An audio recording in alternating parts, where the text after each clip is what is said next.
안녕하세요. 큐티 가이드 방송입니다. 오늘은 영상으로 찍지 않고 음성으로만 만나 뵙는데요. 라디오를 듣는다고 생각하시고 들어주시면 감사하겠습니다. 기도하고 시작하겠습니다. 하나님 아버지 감사합니다. 오늘도 하나님의 말씀으로 하루를 살고자 이렇게 하나님 앞에 나와왔습니다. 말씀을 읽을 때에 주님께서 함께 해주셔서 성령 하나님의 역사가 일어나게 도와주시옵소서. 찬양이 회복되기를 원하며 고난을 말씀으로 해석하여 찬양으로 올려드리기를 원하고 예수 그리스도의 몸된 교회를 성령 충만히 세워가기를 말씀에서 읽기를 원합니다. 주님께서 함께 해주실 줄 믿습니다. 감사드리며 예수님의 이름으로 기도드립니다. 아멘. 오늘 말씀은 구별하여 섬기게 하니라 라는 제목으로 역대상 25장 1절에서 31절 말씀입니다. 제가 읽겠습니다. 같이 읽으셔도 됩니다.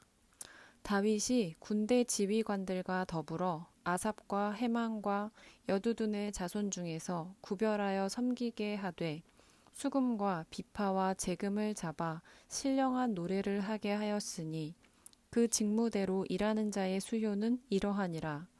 아삽의 아들들은 삭굴과 요셉과 느다냐와 아사렐라니 이 아삽의 아들들이 아삽의 지휘 아래 왕의 명령을 따라 신령한 노래를 하며 여두둔에게 이르러서는 그의 아들들 그달리아와 스리야와 여사야와 시므이와 하사랴와 마띠디아와 6사람이니 그의 아버지 여두둔의 지휘 아래 수금을 잡아 신령한 노래를 하며 여호와께 감사하며 찬양하며 헤만에게 이르러는 그의 아들들 붓기야와 마따냐와 우시엘과 스브엘과 여리목과 하나냐와 하나니와 엘리아다와 기딸디와 로맘디에셀과 요스부가사와 말로디와 호딜과 마하시옷이라. 이는 다 헤만의 아들들이니 나팔 부는 자들이며 헤만은 하나님의 말씀을 가진 왕의 선견자라. 하나님이 헤만에게 14아들과 3딸을 주셨더라. 아들이 다 그들의 아버지의 지휘 아래 재금과 비파와 수금을 잡아 여호와의 전에서 노래하여 하나님의 전을 섬겼으며 아삽과 여두둔과 헤만은 왕의 지휘 아래 있었으니 그들과 모든 형제 곧 여호와 찬송하기를 배워 익숙한 자의 수요가 288명이라.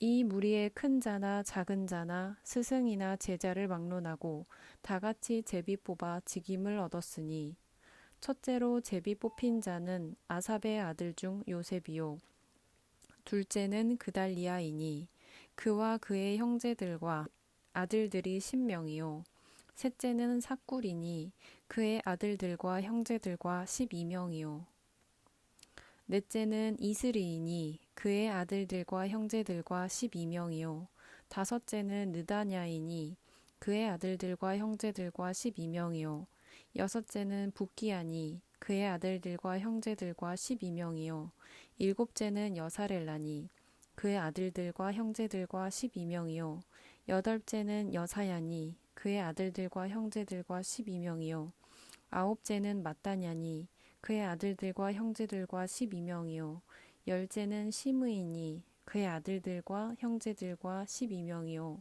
열한째는 아사렐이니 그의 아들들과 형제들과 12명이요 열둘째는 하사랴니 그의 아들들과 형제들과 12명이요 열셋째는 수바엘이니 그의 아들들과 형제들과 12명이요 열넷째는 마띠디아니 그 아들들과 형제들과 12명이요 열다섯째는 여레못이니 그의 아들들과 형제들과 12명이요 열여섯째는 하나냐니 그의 아들들과 형제들과 12명이요 열일곱째는 요스부가사니 그의 아들들과 형제들과 12명이요 열여덟째는 하나냐니 그 아들들과 형제들과 12명이요 열아홉째는 말루디니 그 아들들과 형제들과 12명이요. 스무째는 엘리아다니 그 아들들과 형제들과 12명이요. 스물한째는 호딜리니 그 아들들과 형제들과 12명이요. 스물두째는 깃달디니 그 아들들과 형제들과 12명이요. 스물셋째는 마하시오시니 그 아들들과 형제들과 12명이요. 스물넷째는 로맘디에셀이니 그의 아들들과 형제들과 12명이었더라. 아멘. 오늘 말씀 역대상 25장은 다윗 왕이 4,000명의 레위인 찬양 대원을 제사장들과 레위인 반차에 맞춰서 24반차로 편성하는 장면입니다. 다시 말해서 성가대 24개를 편성하는 장면인 것입니다. 다윗은 성전 건축 준비를 함에 있어서 가장 먼저 성전을 세울 당사자들을 힘있게 권면하고 하나님의 성전을 섬길 레위 사람들을 세우고 그 다음에 하는 일이 찬양대를 세우는 일입니다. 다윗에게 찬양이 참 중요한 것을 성경 곳곳에서 보는데요. 언약궤를 메어올 때 누구보다 열심 있게 찬양했던 것이나 하나님 앞에 중요한 일이 있을 때마다 찬양대를 구별하여 세우는 모습이나 시편에 다윗이 지은 그 수많은 찬양시들을 볼 때 그런 것을 알 수 있습니다. 말씀을 자세히 한번 살펴보겠습니다. 먼저 1절 첫 말씀에 다윗이 군대 지휘관들과 더불어 이 일들을 하였다고 합니다. 찬양대를 세우는 일을 군대 지휘관들과 함께 했다는 말이 조금 의문이 들죠. 그런데 이것은 다윗의 성품을 생각하면 이해가 되실 겁니다. 다윗은 종교적인 문제에 있어서도 독단적으로 결정하지 않고 신하들과 함께 의논해서 일을 처리했던 선왕이었던 것을 보여주는 말씀입니다. 이렇게 모든 군대 장관들과 함께 상의해서 다윗은 주로 아삽과 헤만과 여두둔의 자손들을 찬양대원으로 구별하여 세우게 됩니다. 이들은 각각 게르손, 그핫, 무라리 가문에 속한 자들이고 이 가문들은 예전에 여호와의 언약궤를 다윗 성에 모셔온 직후에 찬양대를 맡겨서 하나님을 찬양하게 한 적이 있었어요. 그 중에서도 아삽의 찬양대는 예루살렘 여호와의 언약궤 앞에서 봉사를 했었고 헤만과 여두둔의 찬양대는 기브온 산당에서 봉사를 했었습니다.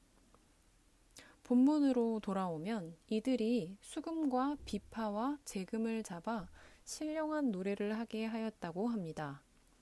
역대기에서 이 세 악기는 종종 같이 언급이 됩니다. 수금은 모든 악기 중에 가장 고귀한 악기로 여겨지는 현악기이고요. 이 세 악기들은 모두 하나님을 찬양하는 데 사용이 되죠. 그리고 신령한 노래를 했다고 하는데 이 표현의 원어적인 뜻에는 마치 선지자가 하나님의 영감을 받아 감동된 말씀을 쏟아내는 그런 뜻이 있어요. 그래서 이 말씀에서 신령한 노래를 했다라고 하는 것은 진짜 그 마음으로 하나님께 큰 감동을 받아서 정말 감동된 노래, 감동된 시구를 쏟아내었음을 의미를 합니다. 이어서 그 직무대로 일하는 자의 수요는 이러이러하니라 하면서 24반차의 우두머리들을 소개하고 있습니다. 2절에 보시면요. 아삽의 아들들 하면서 삭굴과 요셉과 느다냐, 아사렐라를 소개하고 있어요. 이들이 아버지 아삽의 지휘 아래서 왕의 명령을 따라 신령한 노래를 했다라고 소개하고 있고요. 여두둔에게 이르러서는 그의 아들들로서 그달리아와 스리야, 여사야, 그리고 시므이, 하사랴, 마띠디아 이 6사람을 소개하고 있습니다. 그리고 이들은 그의 아버지 여두둔의 지휘 아래 수금을 잡아 신령한 노래를 하며 여호와께 감사하며 찬양을 하였다라고 합니다. 그리고 4절로 넘어와서요. 헤만에게 이르러는 그의 아들들 이름이 쭉 나오고 있습니다. 붓기야, 마따냐, 우시엘, 스브엘, 여리못, 하나냐, 하나니, 엘리아다, 깃달디, 로맘디에셀, 요스부가사, 말루디, 호딜, 마하시옷. 네.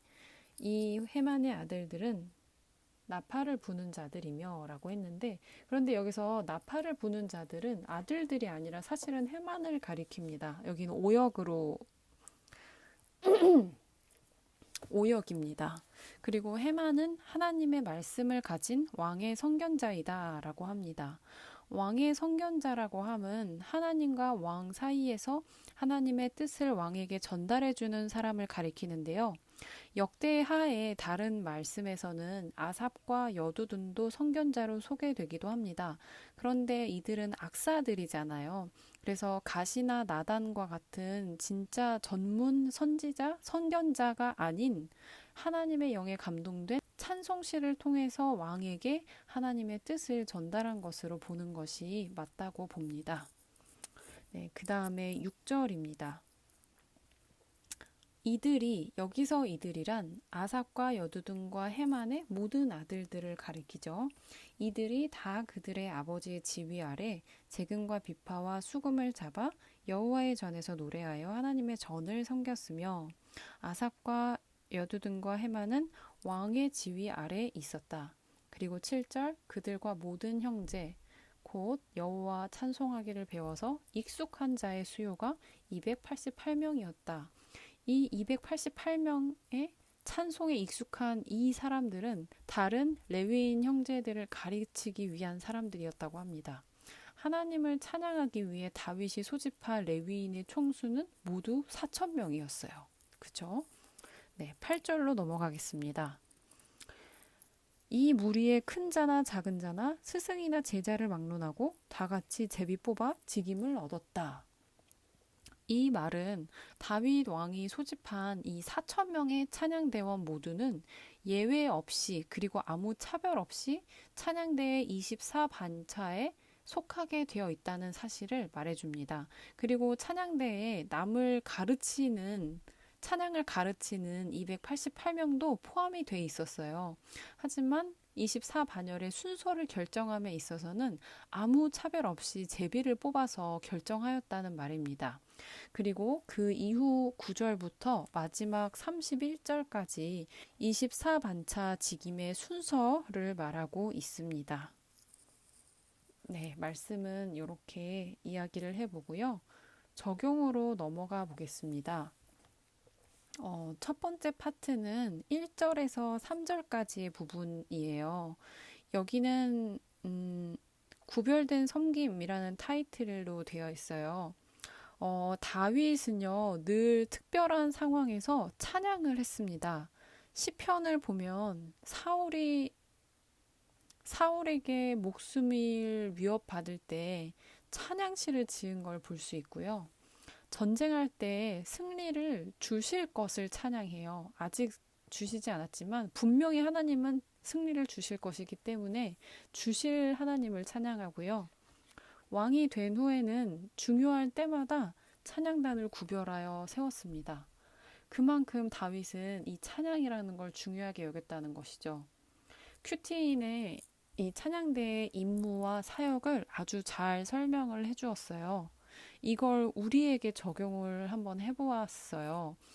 만약에 우리가 다윗이 찬양대를 구별하여 세운 것처럼 우리가 구별하여 찬양하는 자로 바로 설 수 있다면 우리에게 어떤 힘이 생겨날 수 있을까요? 찬양에는 특별한 임무와 사역이 있다고 했습니다. 칼이나 방패로 싸우지 않지만 이 찬양은 우리로 하여금 영적으로 무장하게 해주고 하나님을 예배하며 찬양함으로 영적 전쟁에서 이기게 도와줍니다. 하나님의 뜻과 섭리를 음악으로 표현함으로써 선지자의 역할을 감당했습니다.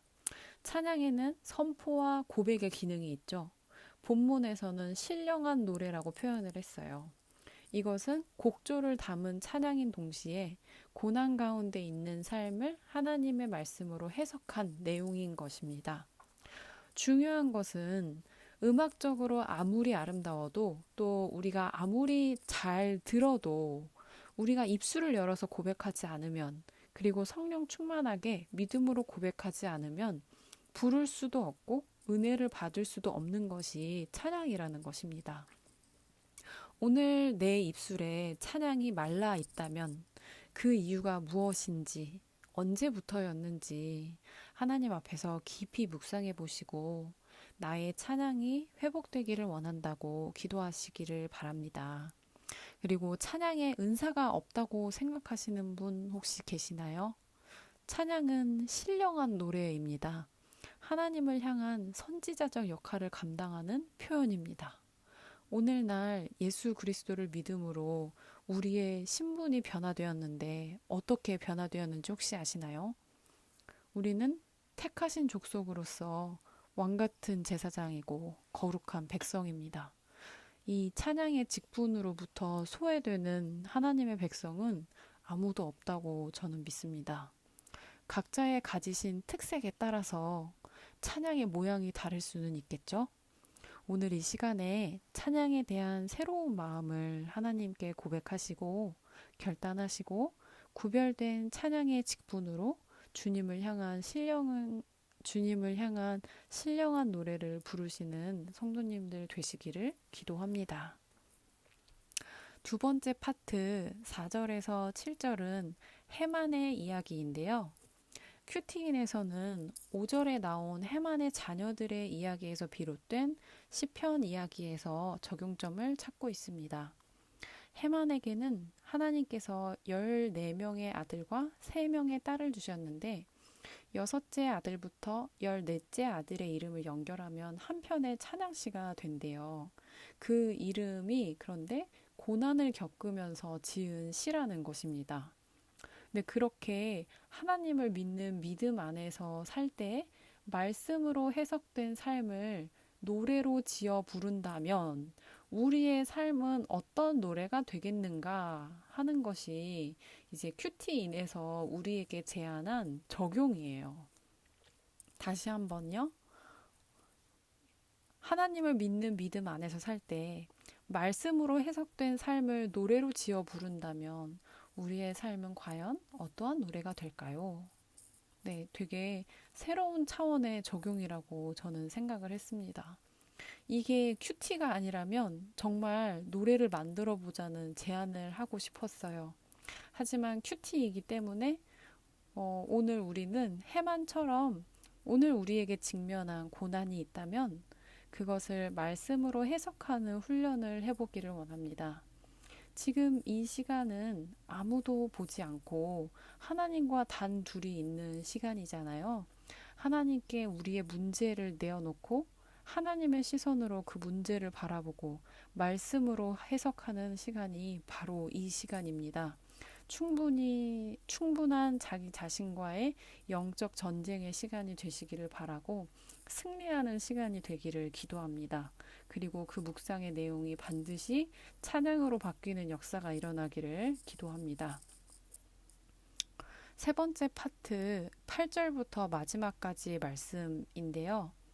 여기서는 교회에서 직분을 대하는 우리의 자세에 대해서 우리가 생각해 볼 수 있습니다. 이건 역시 큐티인에 설명이 잘 되어 있어요. 다윗은 24개의 찬양대를 세우기 위해서 레위인 4,000명을 모집했고 288명의 직분자를 세워서 찬양을 가르치게 했습니다.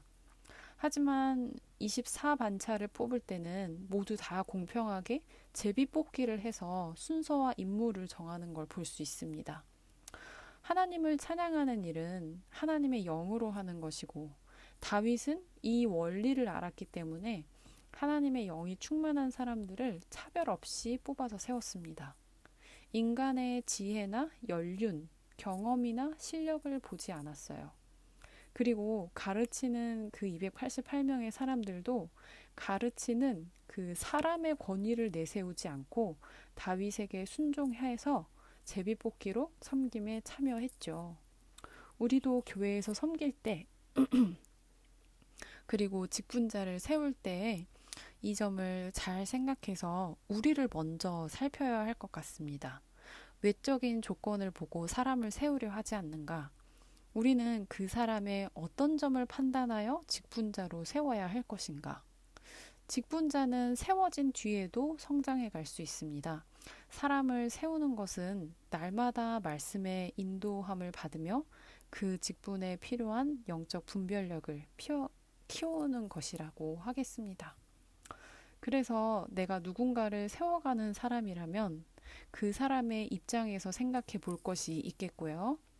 또 내가 세워지는 입장이라면, 내가 지금 세워진 직분자라면 세워지는 그 사람의 입장에서 생각해 보실 것이 있으실 것입니다. 이 묵상을 통해서 우리가 다 한 예수님의 몸된 교회를 세워가는 사람으로서 더 지혜롭게 또 더 아름답게 세워갈 수 있기를 기도하겠습니다. 오늘의 이 묵상을 가지고 이제 우리가 기도를 하기를 원하는데요. 제가 제안해 드리는 것 외에도 여러분의 묵상을 통해서 기도하시는 기도 제목들이 풍성하게 더해지시기를 바랍니다. 첫 번째는 찬양이 회복되기를 기도합니다. 지금까지 건조하게 영혼 없이 찬양하고 있었다면 회개합니다. 다시 제 안에 새로운 마음을 주셔서 성령 충만하게 믿음으로 고백하는 찬양할 수 있게 도와주시고 영적 싸움을 능히 이겨낼 힘을 주시고 하나님의 찬양을 통해 영적 싸움을 능히 이겨낼 힘을 주시고 하나님을 향한 사랑과 기쁨을 마음껏 표현하는 주님의 자녀 되게 하옵소서.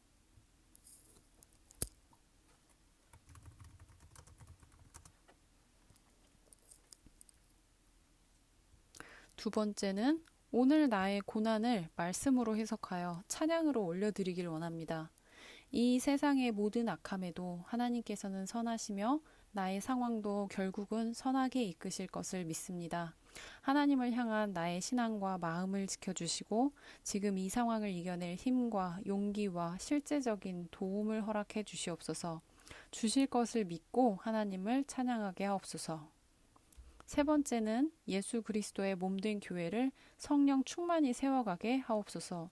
인간적인 연륜, 경험, 실력보다 하나님의 뜻에 따라 하나님의 영이 충만한 사람들에게 차별 없이 섬김의 기회를 주며 동시에 하나님께서 주신 리더십에 순종하여 교회의 질서를 세워가는 주님 보시기에 아름다운 섬김이 있는 선목교회 되게 하소서.